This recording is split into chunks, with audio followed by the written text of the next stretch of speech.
Welcome to our 133rd episode of the Gutenberg Changelog Podcast.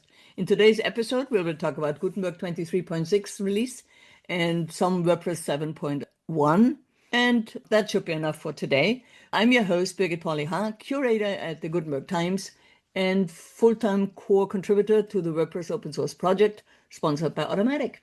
And today I'm very excited that Faith Ruth Imokol joins me. She's a web developer from Uganda, WordCamp organizer there and speaker, and a Gutenberg advocate since 2018, as long as the Gutenberg Times. And I'm glad she agreed to come on the show and talk through with this release and tell us more about the WordPress community in Uganda. Welcome to the show, Faith. How are you today? Thank you very much, Birgit, for having me. I am okay. I'm very fine. Thank you, listeners, for having me as well. I'm excited. Me too. It's such wonderful to have you on the show. So, WordCamp community in Uganda is really busy this year, and it probably was last year as well, because there's a lot of experience in there in doing WordCamps. So you were in WordCamp Kampala this year. Yes. And you were on a panel session titled AI and the Future of Web Development, the Good, the Bad, and the Ugly. So what were your takeaways? Are the people in Uganda kind of looking at AI and the future of the web? Well, the opinions on the future of AI in Uganda and how people view it are quite divided. Many are very hopeful, but some are also a little worried on what is going to become of them, especially when it comes to their jobs with AI. There's a lot of talk on AI taking over. There's a lot of talk on, okay, what do we need to do? Do we still need to continue with the way that we've been working, or should we transition into full AI mode, working with AIs? So there's a lot of speculations around AI. And during the panel session, very many people had very many questions around that. They wanted reassurances on, especially when it comes to their jobs. Do we still have our jobs as developers? Can we still maintain the work that we are doing right now? Can we still continue using the tools that we are working with right now? Or should we leave them and just take on AI and start working with AI? So it was a panel that was there to encourage people, to also highlight and offer corrections on some of the misinformation that has been spreading and going around in the community, especially in the WordPress community. Yeah. So you don't have to go into details, but how are you approaching AI for your work? Personally, I could say that I've been forced in some way to use AI because I'm using it more as a pair, working along with it in my development. And I've been forced to use it. Initially, I was a little hesitant. I like to do my own discoveries. I like to go through my own work and do my own troubleshooting. But with the AI coming in, it forced some of the teams that I was working in to have to increase the rate at which they produce and release applications. Why? Because the competition has now stiffened. If you're not using AI to work faster, someone else is going to produce what you're doing and they're going to release it, and then you're going to be left behind. So kind of, to some extent, have had to take a back seat on doing my own personal investigations and leaving those to my own personal time. But when it comes to work, it's something that I've fully incorporated into my day-to-day working. Yeah, I still apply my own knowledge as well. Yeah. I don't leave everything to AI to do it. That's certainly quite prudent, to see how AI can really go wrong and you don't know which tangent they go on. Yeah. And I have found, I'm using AI maybe a year now for a lot of different things. And I have found that there's no taste. Yeah, it has no feelings, of course, and it has no empathy to anything. Yeah. So the human judgment is even more needed for anything that is released that was done by AI. And I think it becomes more and more clear the longer we practice with it. First, it's a fantastic tool. Yeah, it kind of gets you to certain things faster, but it also is very verbose in code, in reviews, in analysis, and you really need to kind of slow it down and figure out what's really important. And that Yeah. it can't do. It doesn't know what's important and what's not important. Everything is the same. I kind of think it's like a very smart child who thinks they know everything, but they've not lived through the experience of what an adult knows. So they Yeah. still need guidance. That's a good a good analogy. Yeah, it's like a young person who just graduated high school and knows everything. Yeah. Yeah, I was that when I graduated from high school. I knew everything. But back to the Uganda community. The next WordCamp is in Jinja, is that how you pronounce it? From the 19th to the 20th September. It's in that Yes. Civil Service College in Yes. Jinja. Just in case you dear listeners are in the region and you want to go to a WordCamp in Uganda. But there's also running from now to December several WordPress Campus Connect Yes. events with 25 schools, each one with at least 100 participants, 25 schools, colleges, or universities. And the program will bring practical, as it aims to, practical WordPress learning sessions to selected schools across central and eastern Uganda. And students will be introduced to the basics of WordPress, how websites are built, how to create and publish content, and how they can use WordPress for school projects, personal portfolios, blogs, business ideas, and future technology careers. So these are the Campus Connect from the WordPress education program that started, I think, in the end of 24 and has now run through 25 and half of 26. So, and Uganda is really taking to it and getting a lot of students involved with WordPress. Yeah, we're working hard to see that the future, the next generation that comes into the workforce is not too ill-equipped like the way we were.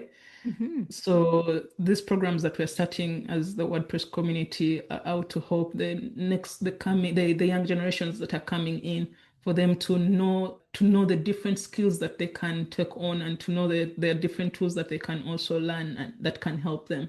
So it's really a very amazing initiative that was started by Mr. Dumba and Yeah. Moses. Yeah, and they are still completely involved and totally immersed in that field. Yeah, Stephen Dunbar also organized a website projects competition for elementary schools, high schools, and colleges. And they had, I think, 20 teams in total there.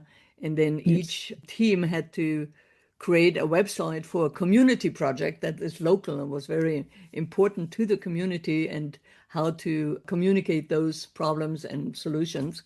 And Yeah. that was also in June. Then there was WordCamp Masaka, Yes. Campus Connect in Masaka, and then Campus Connect in Kakumiro, if I Yes. pronounce all that right.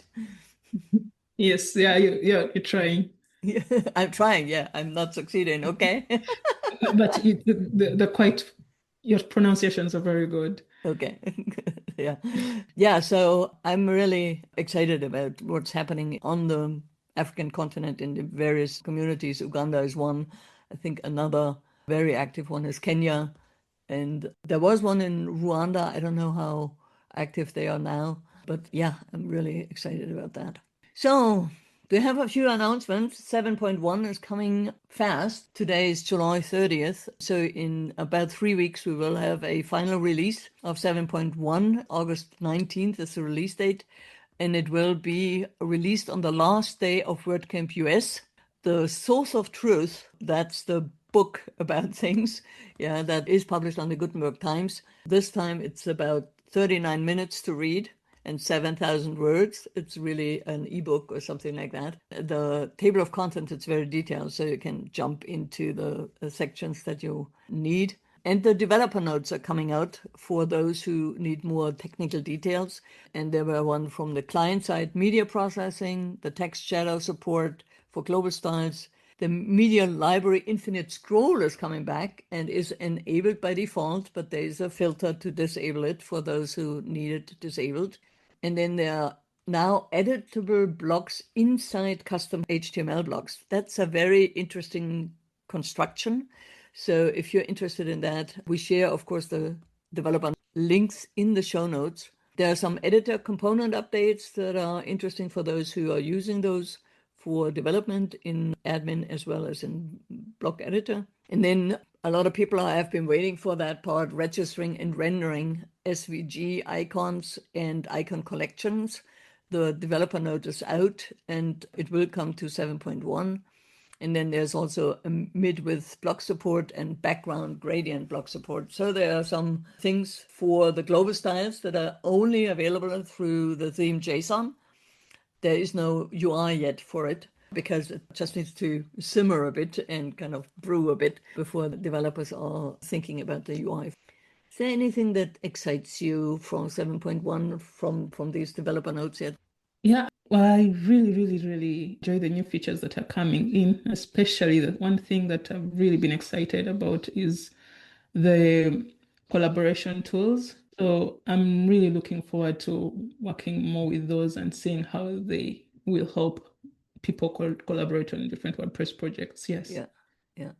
Yeah, unfortunately, the real-time collaboration has been punted again. Well, it was clear that it would not come to 7.1 because it has these underlying server technical approaches that, depending on where the site is hosted, it needs to have a different approach. Or in enterprise, yeah, it's a different approach and all that. And they haven't narrowed down what the default value could be. But what I really like are the asynchronous. Also, it's very rare that I'm sitting there and somebody else is sitting on their computer and we're on the post or on the site at the same time. Yeah. Mostly it's because, I work remote in Europe time zone with a lot of people in the United States. That's 6 hours behind. It's more asynchronous. And I think the notes section is really getting some great love there. That came in 6.9 and 7.0 and now has additional features. Yeah, I really like that. Yeah.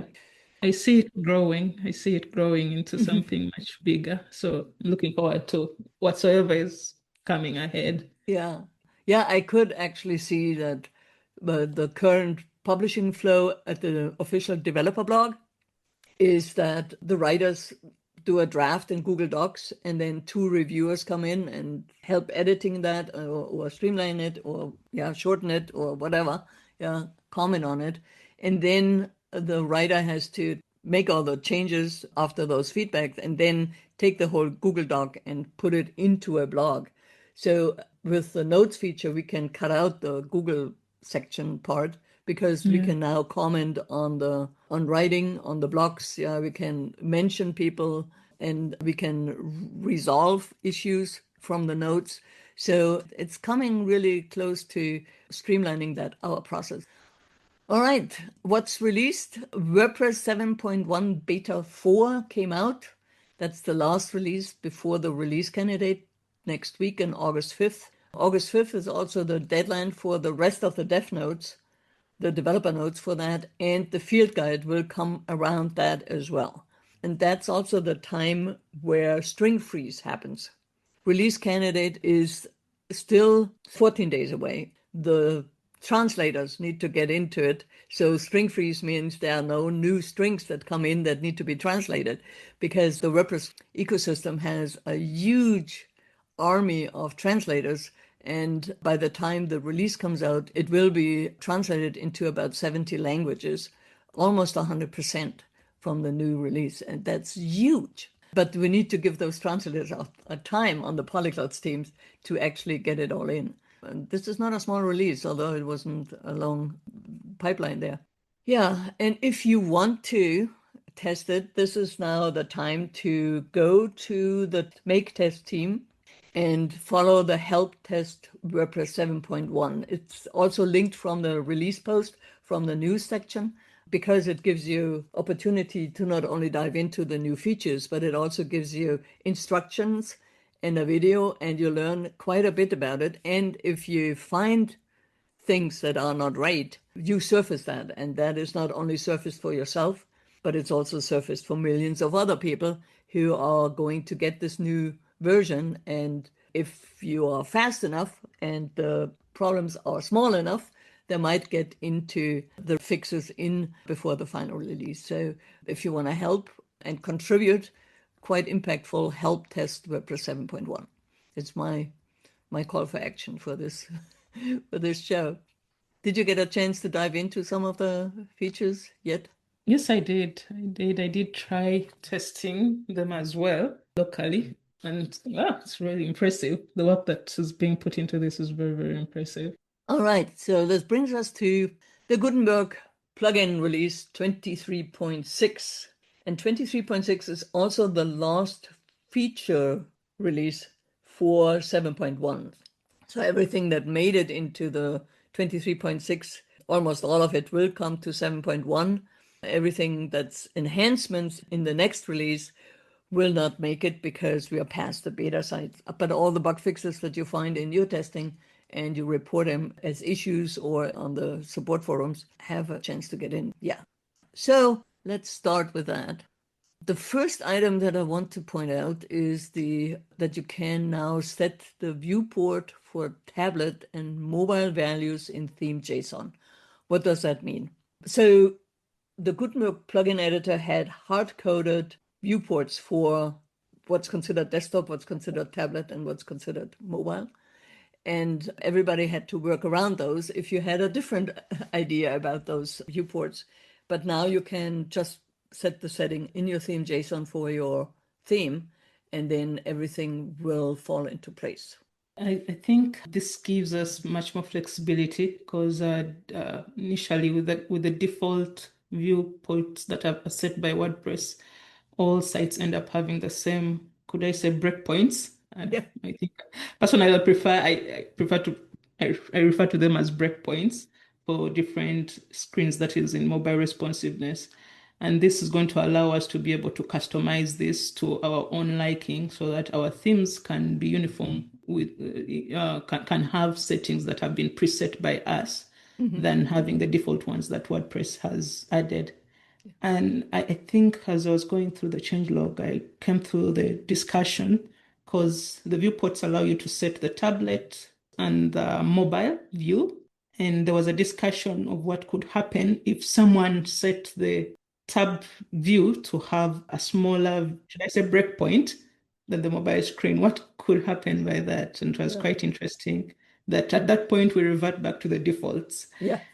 Yeah, so it's a good thing to have in the background, as I don't think everyone will abide by the rules, but as you're working with this, and anyone who gets to work with this, I think you have to keep that in mind that you're setting different breakpoints for different devices, and tablets are larger than mobile devices. Yeah, that's the assumption that tablets are larger than mobile devices. So if someone puts a mobile breakpoint in that's bigger than the tablet, that can probably just be a mistake or something like that. Yeah. So having a fallback to not ruin the whole site just because of a wrong value in the theme JSON is probably a good measure. Yes. I'm thinking we now have these new Samsung phones that have come out, the flip phones. Does it become a tablet? I'm still trying to Yeah, it's a good question. So I saw a discussion, an issue that on Gutenberg to think through the consequences if you have more than 3 breakpoints. Yeah, can we have multiple sizes? At one point it really becomes a usability issue. Yeah, how would an editor or a user keep in mind that I saw plugins that have 6 breakpoints, and it's really hard to control those because you never know where you have all the changes made, and come back to it when you start out. It's probably easier to kind of think through it, but once you have a site and you need to make some changes, it's very hard to figure out where all those changes have to be made. So it doesn't become better with more breakpoints. I think that was the point why the Gutenberg developers started out with really honing in on the intrinsic designs, that there's actually a seamless adaptation to the screen sizes. And that's where the Samsung folding phone probably will come in. Yeah, that you're not fixed on a breakpoint to just say, okay, yeah, it takes the space it has, and rather do content queries rather than media queries. Yeah. I hope we see what Yeah. else will be added to this, because I think more is going to come up and shall have more settings being added to this. For sure. Yeah. So notes, this is features that I'm really excited about. It shows you how powerful Gutenberg has gotten, being able to add notes. So the upcoming features, one of the features that we have will be auto completing mentions. This is you'll be able to tag an individual, a user, onto the post, and when you tag them, the the prompt will allow you to select from, it will pop up a list of the available users, and you'll be able to select the ones that you want to tag. And when they are tagged on the front end, you'll be able to see that they are highlighted, that the tag name is, the display name is highlighted. So this is a feature that I'm really, really impressed by, and hope to see how far it grows more, because I'm seeing all the different possibilities that it can be used in, things like notifications. And I think we are now, this is one of the features that is being incorporated for the collaboration. Right. Later, even as we're collaborating, because you can tag someone within the notes, but now you're also doing inline, you're able to tag people within the context of the content that you're creating. Yeah, so this is something that I'm really impressed by, and looking forward to see how further it can be taken. Yeah, and now what a lot of people were waiting for, that you can actually highlight partial text and have those notes in the sidebar about a certain portion of a text and not just a whole paragraph block. And now you can also have multiple notes per block as well. So if you have here the paragraph is, I don't know, 10 lines long, and you have something you want to note about the first line or the first 6 words or so, and then in the middle is something, and you could have notes for each one of them that then show up in the section. So it makes it much easier to streamline the conversation and to be really granular in what the notes is about or the comments are about. Yeah, and it now has a resolve divider, and so when you check a note that is resolved, it pushes it further down and has a little divider in the sidebar. So yeah, it really comes well together, this note section. Yeah, it really starts growing up. Yeah, I'm seeing lots and lots of ways that this is going to, because I'm thinking with the resolver, adding the resolved divider, I'm seeing this going into something like project management, and we're able to add even more other statuses possibly besides just the resolve divider. Very impressive.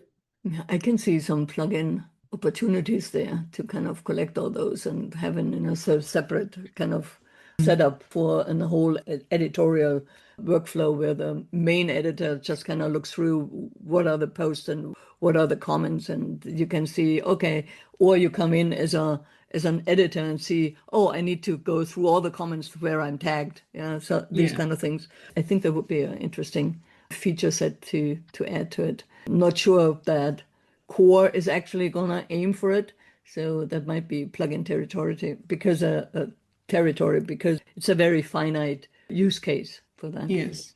The next item is, by default, the admin bar is now shown for post and site editor as well. Once you're logged in, you see a black bar on your website on top of it with some links where you can jump in different places. And that is coming to 7.1 as well.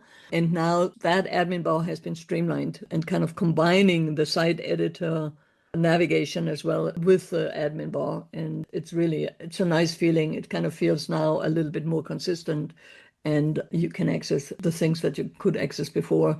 Yeah, you have your site icon. You also have the big W, and that is in there before. But the header of the site editor is now smaller, or the block editor, and it's all coming together quite nicely. Yes. Coming in version 7.1, we are having, I could say, these are kind of more a mix of both dynamic and static content, block content, where we are going to be able to have what WordPress offers. I don't know if this is the right way to present this, but currently WordPress offers you a way of providing or creating content that is, you're either working with blocks or you're working with your default static HTML. And this new feature of adding inner content is going to allow us to be able to add dynamic content within static content. So you will be able to work with your HTML and still add editable content within your static content. That is your normal HTML, but within it you have an editable, let me say, paragraph block within there.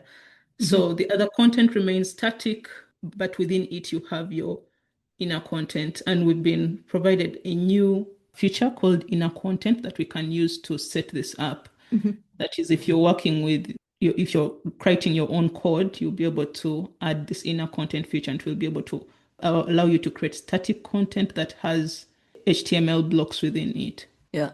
No, very well described. Yeah, I can see how that is really helpful, especially for patterns that you have editable sections and you say static, I say hard-coded. Yeah, don't touch things as an editor. You're right. This comes to 7.1 as well. And there is a developer notes out. So it will be in the show notes so you can see the technical implementations for that in 7.1. Yeah, it's quite a powerful tool, I think, Mm-hmm.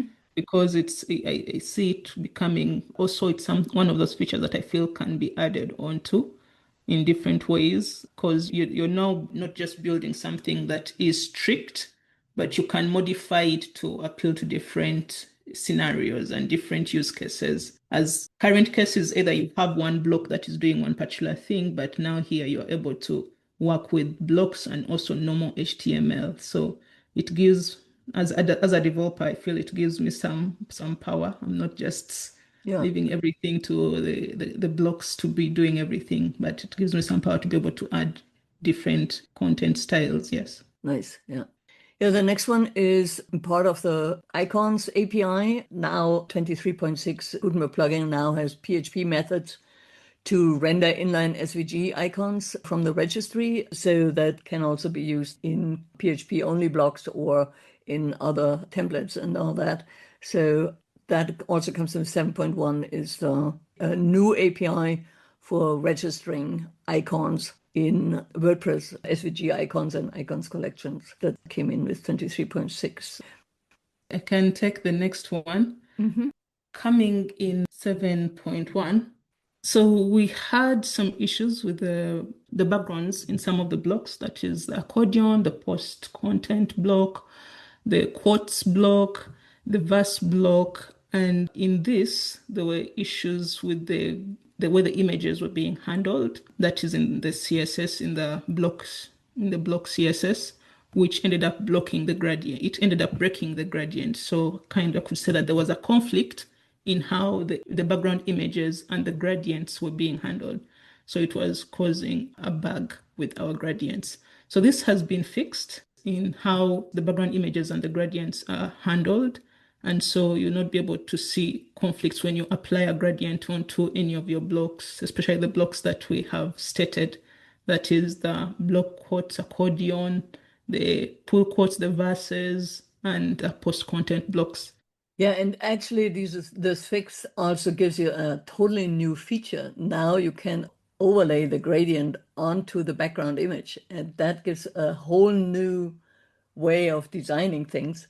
And if you look at some of the PRs that are coming through and with a screen share there, it's actually quite nice that the image should kind of feel a little bit more lively when there's a gradient on top of it. So it's really good.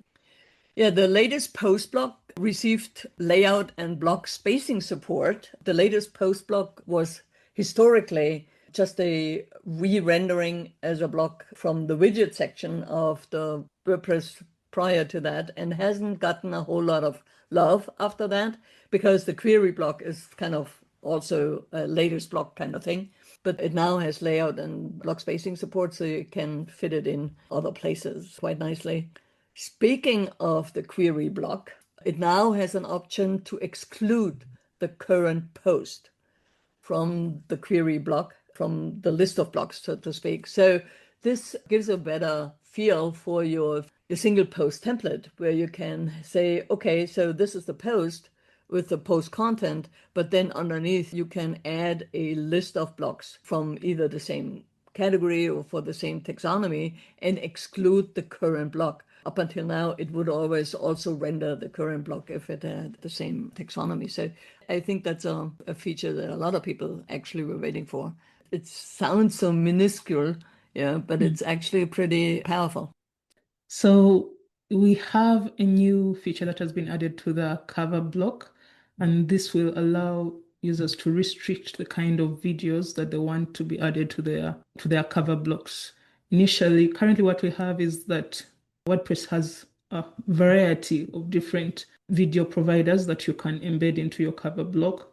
But this will allow you to restrict. So if you only want to display only YouTube videos, you can add a restriction that we only need YouTube videos in being uploaded as our cover block. While you can switch this up to any that you want, as opposed to just allowing it to have any video embedded provider adding the videos. So this is one of those features. I think it gives us more control what you want. Could I say when it comes to different service providers, they provide a whole different interface and layout for how their videos play out. And this will allow something for like uniformity. Yeah. Because I think it can be a little strange when you have your website when some videos are playing like YouTube content and then it switches into another format and it's maybe Vimeo and it all looks so different. I see this creating a better display, a better feel, but it also gives you more control on what kind of content is acceptable. Absolutely. So from the history, this comes after 7.0 allowed to actually use a video URL as a background for a cover.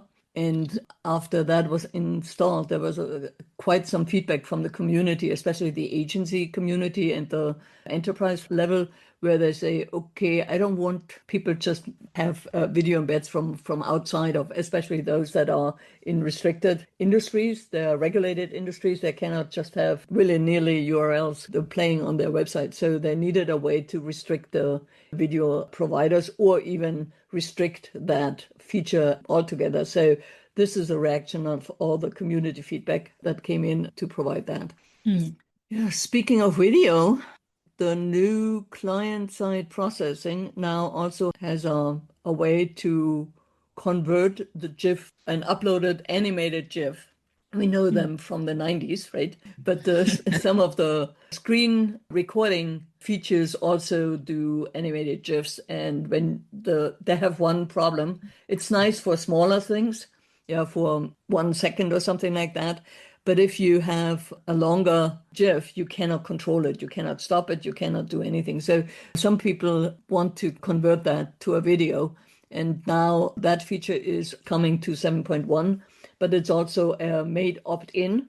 So people have to say, okay, I want to do this. And then it shows up in the block transforms drop down from a block toolbar. And then you can automatically have the Jiffies converted to a video. It really depends on the video and the frame size and a lot of other things to get this right. But it's a really nice feature. Yeah, it's a very nice feature in that I think now we have one has the ability to choose what they want, if they want to maintain the image GIF or to have it as a video. Whereby if it was a video, it could be lightweight and loads much faster than when it's a normal GIF. GIFs tend to be quite heavy. Yes. On websites. Yeah. Just a funny scenario. I went on a website that was literally littered with GIFs everywhere. And I'm just imagining having to work with that, Yeah. how resource intensive that can be and how the performance of the website. So I think this resolves a problem that was there previously that they had tried to resolve previously, that is by allowing the conversion of the GIF into a video. So now one can choose, they can either maintain using the GIF or they can choose to go with the video. Yeah. We had two blocks that were initially still, should I say, in production. That is the playlist block and the tab block. And these are coming out in version 7.1. The playlist block will allow you to add a playlist if you worked with any podcasting and if you're doing any music playlists on your website, this block will allow you to be able to add a list of music that you want, and you're able to play it as well in one after the other. So it's a very powerful block to be coming out in version 7.1. And I'm also talking about the tabs block. This will allow you to be able to organize content into tabs on your website. So it will allow you to literally to group different content onto your website. It's also a very, very powerful block that I think will make a whole sense on how different content can be added onto a site. So maybe you can add on to that. Yeah, there were right from the beginning when Gutenberg came out, there were quite a few block collections that had tabs blocks in there. So finally it comes into core. I have a question for a developer. I don't know how you feel about that, but doesn't that seem that the details block, the accordion block, and the Mm. tabs block, they all kind of have the same metaphor kind of thing. Yeah, kind of, yeah, you check something and something opens. And then you have a collection of check something and the tabs on there or accordions kind of, when they behave a little bit differently, but aren't they just a variation of the same idea? I think it's kind of a similar idea, especially when you see how accordions work, but I think it comes down to what kind of display is someone looking forward to. They may all be doing the same kind of similar thing, but someone wants their content to work differently. The tabs block, I think, gives us kind of more. I find it to be more superior, should I say superior to the accordion block in the sense that it allows you to actually group content that you're displaying. So an accordion can be used for things, I could say the most common example that I've seen where they are mostly applied is something like FAQs, Right. where you group questions and answers. But now looking at a tab, imagine you have something like a WooCommerce site Hmm. and you have all this different content that is in line with that product. You have the details, then you have the, should I say, specifications, then you have the pricing. So all these things can be grouped into different tabs and it can be allow someone to navigate through them while providing more concrete details within them. You can do the same with accordions, but I find that this provides a better way of navigating, Yeah. of It, navigating through content. Accordions, if the content is quite a lot, they may become, I think, kind of very bulky and mhm. they create a lot. You have a lot within one thing. While tabs allow you to break down that thing. And I think also, I don't know right now, I don't know how far this feature is, but I think tabs can also allow you to also add different other blocks, should allow you to Yeah, add yeah, different other yeah, blocks yeah. within it. Hmm. So you can do a lot more within it. So And I feel it's a little bit of the metaphor that tabs do is kind of more like in an office setting where you have files, folders, yes. and then files in them that are kind of, you pull them out of the register and then you have the writers on top that are your Yeah. tabs, and then you Yeah. can, that metaphor is kind of in a website now. And I think people can navigate that better than figuring out how an accordion works. Yeah, Yes. I think you're right there. Yeah. Well, that was actually a kind of a tricky question because that question should go to the WC3 body that does the standards for HTML, because that's what these three blocks do: details, accordion, Mm. and tabs. They put the HTML that's available into a block setting and then offer that as a tool to design pages and lay out the pages. So Yeah. the question is actually for the WC3 standards body. Why did you come up with these different standards there and HTML tags for that? So I think, yeah, we have two more updates on the visual revisions page. There is now a label for autosaves because the revisions historically only saved what you did, what was there when you hit the save button, and now it also adds the autosaves as separate line items to the Yeah. revisions timeline. It might get a little crowded now, but you can collapse them quite a bit. And so when you go out of a post that was autosaved and then come back to it again, you get a notification on top of the screen that says there is a newer version in autosave. And when you Mm. clicked on it, on the link there, you were going back to the old revisions screen. And that Mm. has been solved too. So now this screen also goes to the new block-based visual revision screen. I think this is revisions is one of the things that I'm actually impressed by and excited about. I don't know how many times I just could come back to my site, trying to look through my content and going through the revisions. I'll just give up and be like, no need to go back. But I think this helps us to be able to track and actually know where in time we ended, what changed, and also being able to go through what the different revisions are. So Yeah. this is very, very cool. And it's quite also funny that the person who reported this was a first-time contributor. Yeah. The person who caught this, yes. Yeah. So with the new settings that we have for the viewpoints, this is a build up on what we had talked about previously. That is being able to remember we now have a new feature that allows us to add our own custom viewpoints in our theme that is in the theme.json.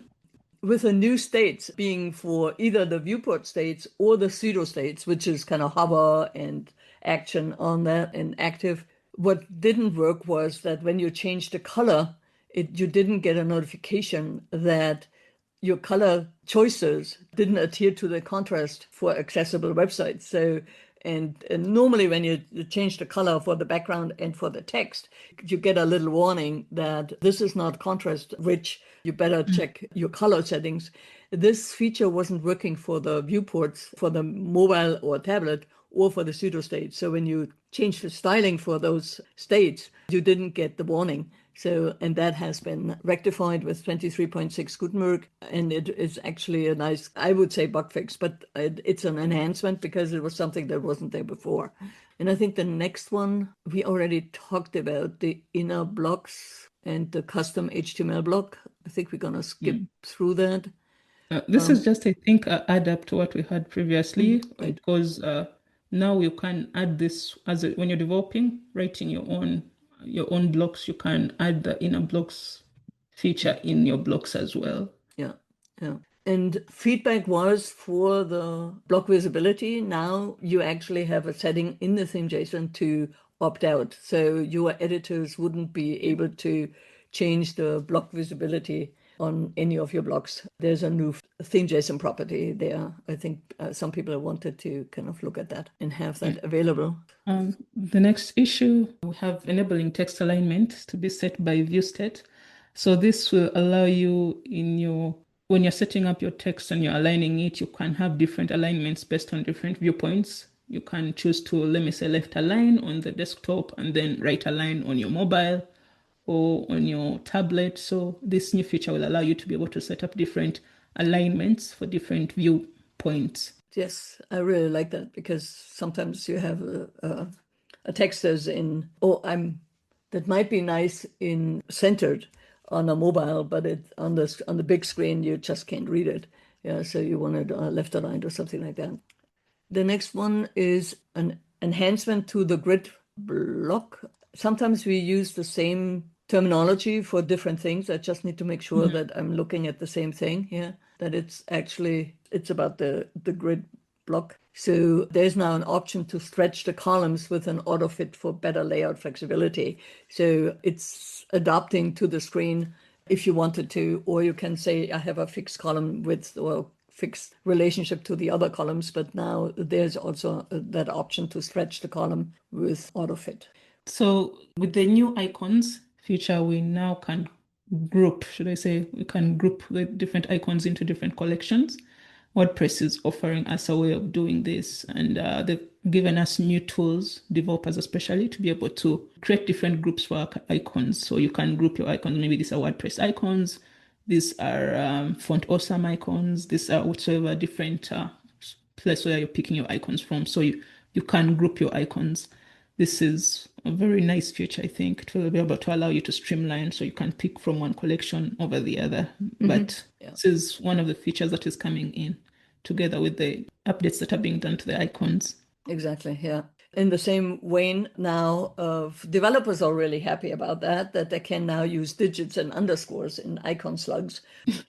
That was part of the registry API.